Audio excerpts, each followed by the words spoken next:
So, The Running Man is an adaptation of an 80s Stephen King novel. This is not an adaptation of the Arnold Schwarzenegger film, but more revisiting of that original work. Glenn Powell plays Ben Richards in the alternate kind of dystopian American future of some kind of 2025, where Ben is living in poverty with his wife and very young daughter who's very sick and needs meds. Ben has just lost his job after trying to speak out on behalf of some employees at this place that had been affected by radiation. He was talking to a union rep, got canned. Desperate for work and looking for a way to make some quick money to help out his daughter, Ben agrees to be on try out for a game show at the Network building. That one runs Freevee, television that anybody can watch, right? It's free, of course. And going to the Network building and trying out for to be on a game show ultimately comes down to he is destined to be on The Running Man. This is a show where 3 contestants try to survive 30 days in the United States while anybody can record them and report them to mercenaries or hunters who can assassinate them live on television, right? We've got roaming cameras that follow you around in a studio led by Colman Domingo, who is just doing it up so big, being the announcer for The Running Man. Ben initially doesn't want to do it, but ultimately kind of gets coerced into signing by this program director, Josh Brolin, who's playing this really funny Vince McMahon sort of character. And that's our movie. We've got 30 days to try to get away and survive. Every day that Ben makes it, he gets a little bit more money. Every goon, alternative name for kind of police officers, that is eliminated along the way, he gets additional money. It all goes straight to his family. He's got to wear this wristband, and he's got to mail in these videotapes every day to let them know that he's still alive and kicking, and hopefully give people clues to where he is. It's a lot of kind of conspiracy. There's a bit of class warfare in here. Obviously some action, all led by Glenn Powell, of course, and is directed by Edgar Wright, who we last saw with Last Night at Soho. Before that, Baby Driver, Scott Pilgrim vs. the World, and the Cornetto trilogy, Shaun of the Dead, Hot Fuzz, and The World's End, which he's most likely well known for. I think people had hoped it'd be a return to form for Edgar Wright, right? Get back into action. He's got a big budget, $110 million, I think it was, to shoot this movie. He's got Glenn Powell being a movie star at the center of it. And of course, it's King adaptation, which have been wildly successful as of late. The last one we watched was The Long Walk, a bit more heady, a bit more slower, walking and Running Man. But either way, I'm talking too much about it. Andy, what'd you think of The Running Man? Man, so a lot of this works, and then a lot of it also doesn't. It's real up and down. I think some of the action sequences overall, when they happen, real strong. They take forever to happen. The first big one doesn't happen until almost an hour in. It takes a long time to get going. I think Glenn Powell is an interesting choice. I think he does what he can with the role. We'll talk a little bit more about some alternatives, but I think he's doing.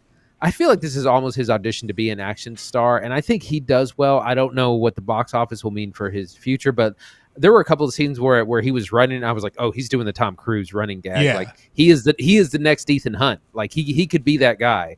I don't know if they will because the film's not doing well, but it's interesting to see him in this role. He's not quite angry enough for this because it's supposed to be the angriest man.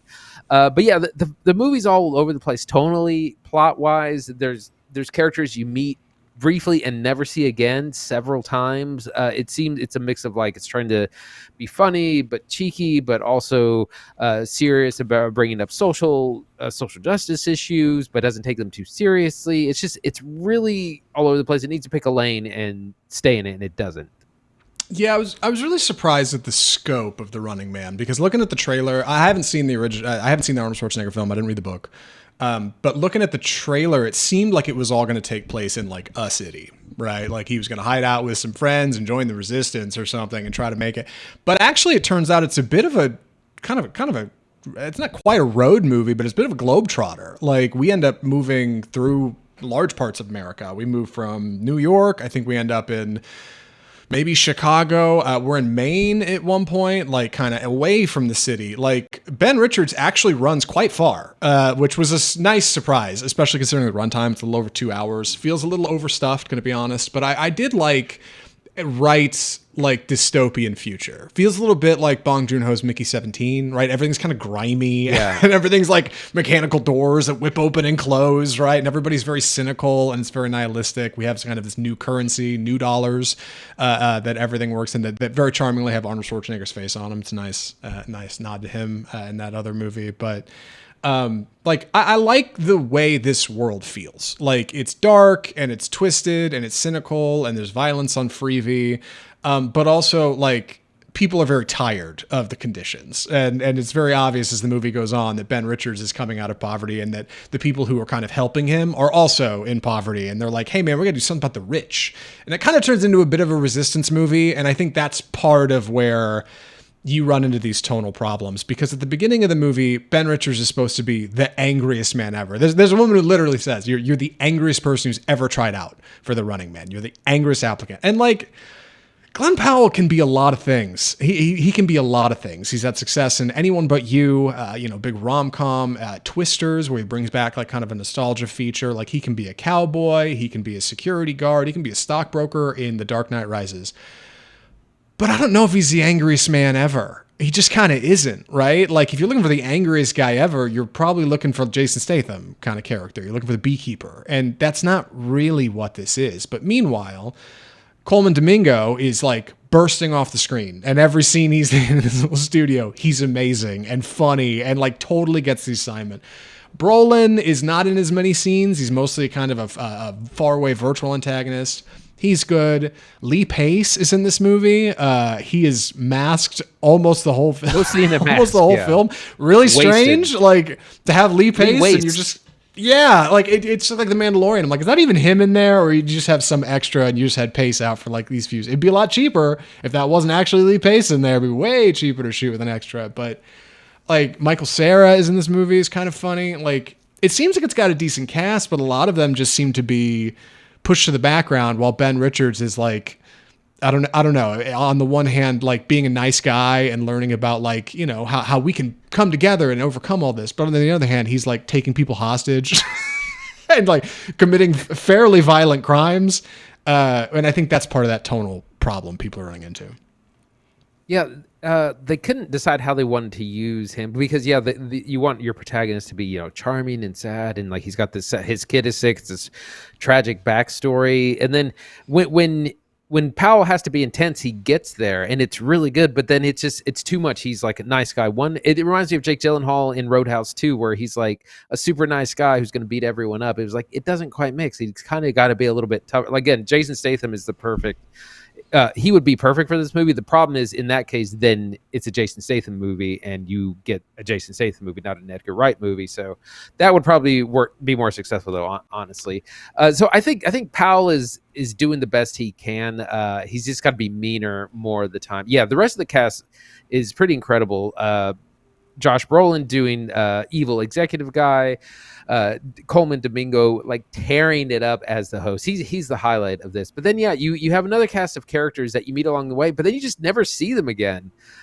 We have William H. Macy, Michael Cera, a couple of other people we run into, and it's like the story isn't very focused. When he starts the Running Man, there's a couple of other compatriots. What's her name? Katy O'Brian, who was also in Twisters, and I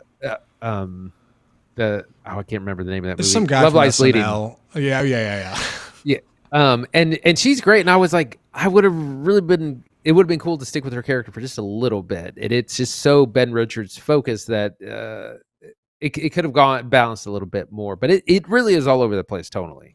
Yeah, I want to talk about the action a little bit. That was something I was really looking forward to, like getting out of Wright again. Last Night in Soho has a little, but like a lot of that is more like dance numbers with Anya Taylor-Joy and Matt Smith, who are both fantastic in that movie. Like that's some of the stuff that works the best. But overall, Last Night in Soho is clunky. It's less than the sum of its parts. And I think Running Man kind of has a similar problem. There's a few sequences in here that are rock solid. You could watch them on TikTok in a year and be totally glued to your phone. There's a hotel escape in here that's nuts.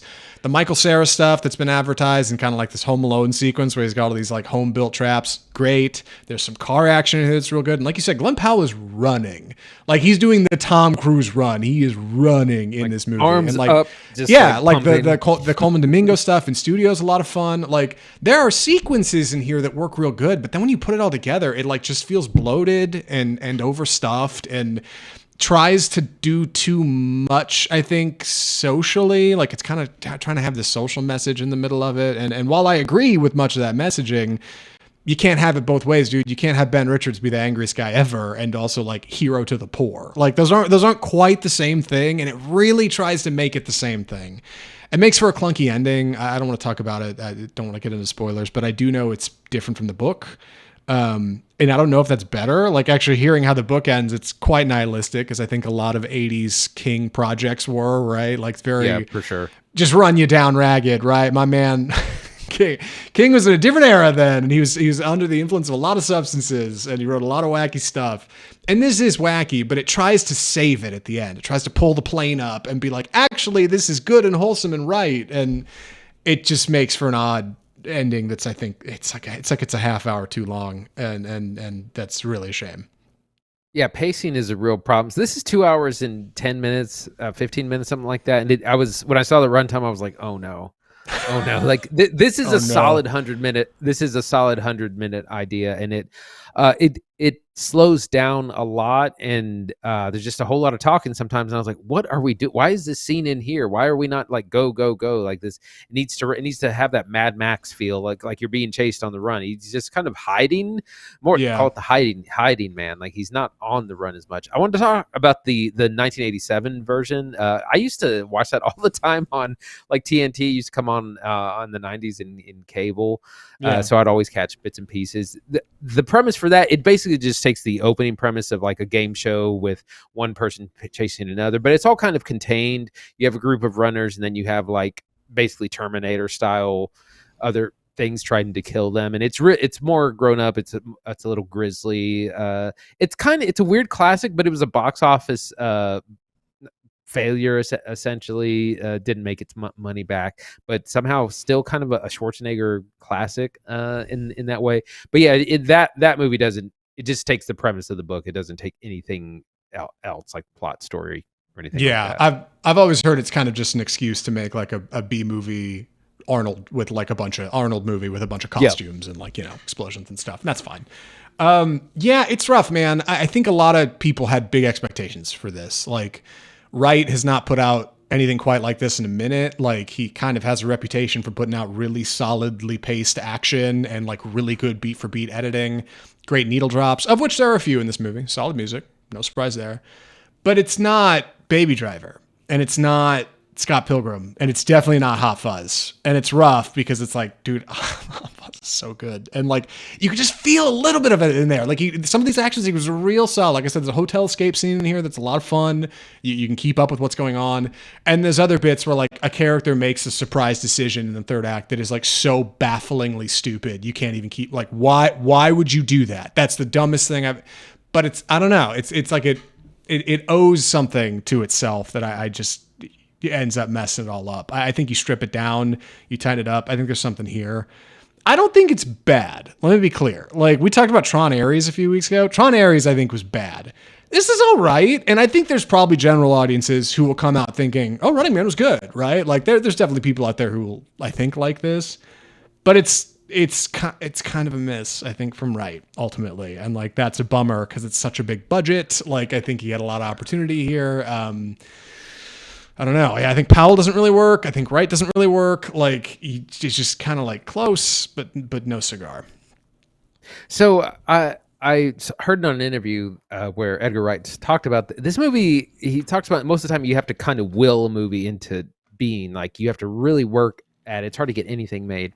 And he said this was the opposite, where like the studios, the suits were really on this. They're like, why aren't you making The Running Man? Why isn't it out? And he shot this. It only stopped shooting in April, and or the end of March, and they've been doing VFX for the last 6 months, and they just finished it like 2 weeks ago.